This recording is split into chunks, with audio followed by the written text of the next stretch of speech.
40% des professeurs auraient abandonné leurs élèves et n'auraient pas repris le chemin des classes depuis la fin du confinement. C'est un chiffre qu'on voit fleurir ces derniers jours sur les réseaux sociaux, assorti souvent de commentaires peu amènes sur les enseignants tir au flanc ou désireux d'avancer leurs grandes vacances.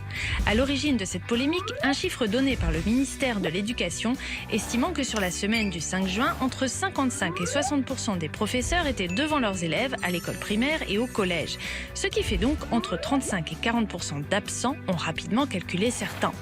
Mais absent ne veut pas dire absentéisme ni même absence de travail.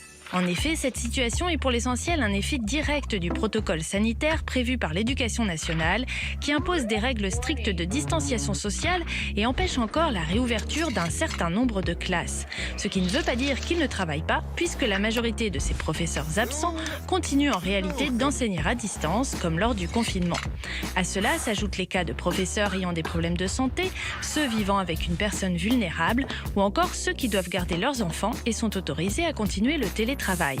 Reste enfin 5% de vrais absents, parmi lesquels certains n'ont présenté aucun motif valable, les décrocheurs selon le terme du ministère.